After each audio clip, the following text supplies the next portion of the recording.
Celine Song's Materialist is what happens when a rom-com ditches the rose-colored glasses and instead picks up a pair of brutally honest prescription lenses that let you see exactly how love is being commodified in this modern dating world. Picture this, you're scrolling through Hinge, swiping past profiles, listing heights that are very suspicious precision. 5'11", 3/4, actually 6 foot with shoes on. Annual salaries like Yelp reviews, and personality quirks that could be monetized on a LinkedIn post. Welcome to romance under late capitalism, where your love life is reduced to a business portfolio, and that, my friend, is exactly what Celine Song is trying to expose. Materialist smartly peels back the glossy surface of romance and reveals how deeply transactional modern dating world is. Lucy, played by Dakota Johnson, literally works as a high-end matchmaker. But she doesn't pair soulmates based on their energy or their vibes. No. Lucy's matchmaking feels more like managing stocks rather than making love connections. She evaluates her clients using her cold statistical precision.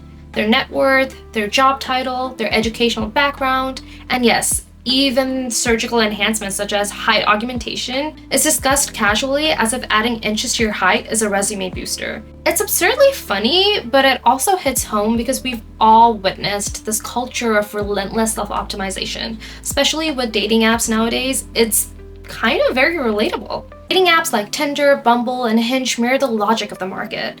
Each profile is like a product listing, each swipe a consumer decision. The paradox is that these platforms claim to facilitate love. Their business models depend on users not finding it too quickly. If users delete the app after meeting the one, the platform loses engagement. So the design incentivizes endless browsing, what's known in behavioral economics as choice overload. You're encouraged to keep shopping even though you found someone decent. Because in your head, what if someone better is away just one swipe away? This commodifies people into categories like too clingy, or too tall, or not tall enough, or works in finance. Ugh! Love becomes an algorithmic puzzle to solve, not a messy human experience to endure. There's no room for growth or serendipity when you're trained to exit at the first red flag, or when your attention is split between 8 half-text conversations. But where does this hyper-commodification even come from, and why does it feel so relatable? According to sociologist Eva Luce, author of Why Love Hurts, love has increasingly been influenced by economic logic and market dynamics. Luce argues that romantic decisions today resemble consumer choices. We're conditioned to calculate value, assess risk, and optimize our love lives for maximum returns. In her other book, Consuming the Romantic Utopia, she traces how courtship rituals, once rooted in domestic and formal settings, have migrated into this commercial sphere. A date is rarely just two people talking. It's dinner reservations, cocktails, a movie, a latte, a walk through a curated lifestyle space. Even the feelings associated with love have become marketed. Think Valentine's Day, engagement rings, romantic getaways, and even destination weddings, all sold through these Instagram influencers. Luce notes that we've begun to measure emotional depth through experiences that cost money, not time. So being romantic is not about writing a letter, but buying a $300 surprise picnic in the park. Love becomes less about connection and more about the curation. The effective experience of love is no longer separate from the economic structures that surround it. It is the product. I also want to give a shout out to Frederick Jameson's work on postmodernism, which suggests that late capitalism doesn't shape economies, it invades culture and even subjectivity. When applied to love, this means our relationships reflect capitalistic patterns. Risk aversion, branding, constant optimization. In the postmodern rom-coms of the 2000s and beyond, such as Friends with Benefits or No Strings Attached, the central conflict often isn't whether two people love each other, but whether love is efficient. Is it logical to fall in love with your best friend if you might break up and ruin everything and even your friendship? A capitalist system that demands perpetual growth and productivity, committing to something risky is not always ideal, and it might be inefficient. The idea of forever seems absurd in a world built on short-term contracts, rapid turnover, and the fear of sunk cost. One of the most debated aspects of Celine Song's Materialist is the accusation that this film promotes broke man propaganda. The idea that it romanticizes financially insecure men. Because, spoiler alert, she does in fact choose Chris Evans and not the $10 million penthouse. Just saying. This This debate has sparked conversation across platforms like TikTok, Instagram, and Reddit. However, beneath the surface level critique lies a more profound social commentary that we should discuss. Cultural theorist Mark Fisher's concept of capitalist realism argues that capitalism limits our imagination, making it difficult to conceive relationships that are not transactional. Further reinforcing this critique, a 2023 Pew Research study highlights that financial stability consistently ranks among the top priorities for people seeking romantic partners. Lucy's dilemma in choosing between wealthy Harry, played by Pedro Pascal, and then on the opposite hand, she had emotionally sincere but financially struggling John, which is Chris Evans.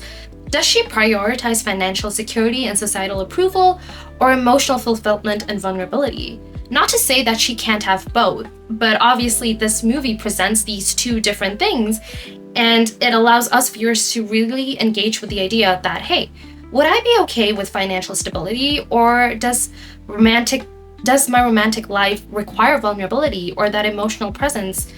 And if one of the other is lacking, can I live with it? Or if it doesn't, which one do I choose? Moreover, Materialist cleverly critiques the absurdity of modern dating standards, mocking the way our culture fetishizes certain superficial qualities like wealth or professional status while minimizing emotional intimacy and intelligence. It questions not only why these priorities exist, but who benefits from perpetuating this materialistic standard. Cultural theorist Mark Fisher's idea of capitalist realism is that belief that capitalism isn't just the dominant economic system, but the only possible reality. But the film doesn't just critique, it pushes us to reflect. It asks us uncomfortable questions.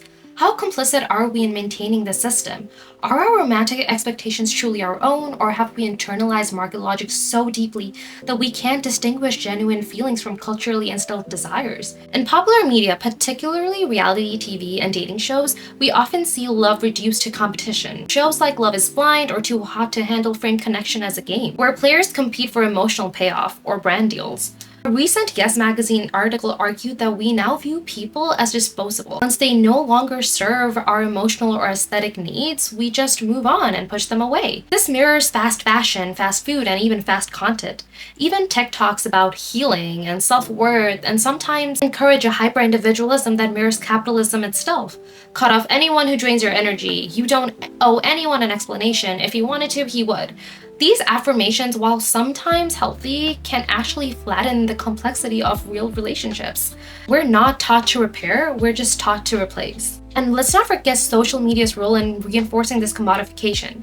A quick scroll in TikTok reveals endless trends like high-value dating, or luxury girlfriend aesthetics, or provider-boyfriend checklist, all of which frames relationships through a distinctively transactional lens. Ultimately, what Celine Song's film does best is hold up a mirror to our generation's conflicted relationship with love, money, and identity.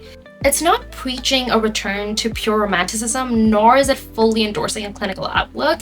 Rather, it illustrates the tangled reality that love is under capitalism. Complicated and compromised, yet still desperately worth fighting for.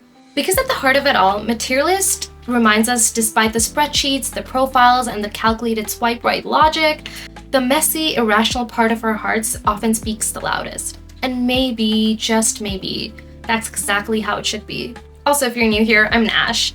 I usually make video essays and social commentary about movies and things that I like to watch. So if you're interested in that, please give me a follow, not a follow, a subscription. Oh my lord. But do follow me on Letterboxd. I'm very active there as well. But yeah, I hope you really liked this video. I did watch this movie literally last week, and I went into research, and not really that. I went into TikTok first, as usual, just to see like the hot edits of Pedro Pascal, but then ultimately the most thing that I found it very amusing was the broke man propaganda thing that was going on. And I did not feel that way while I watched that movie. In fact, I felt the kind of opposite, because I do feel emotional vulnerability and intimacy is much more important to have in a partner compared to all the richness in the world. And regardless of that, I realized how capitalistic society has brainwashed us, right? Specifically in this day and age where money is really a lot, especially when we're going through a recession. I understand how important it is, but I also feel it's important to not lose the meaning of a movie and a film completely just because of an instance, which is why I did my research and I made this video, and hopefully it's helpful to someone. Hopefully you agree, hopefully you don't. But yeah, give me a subscribe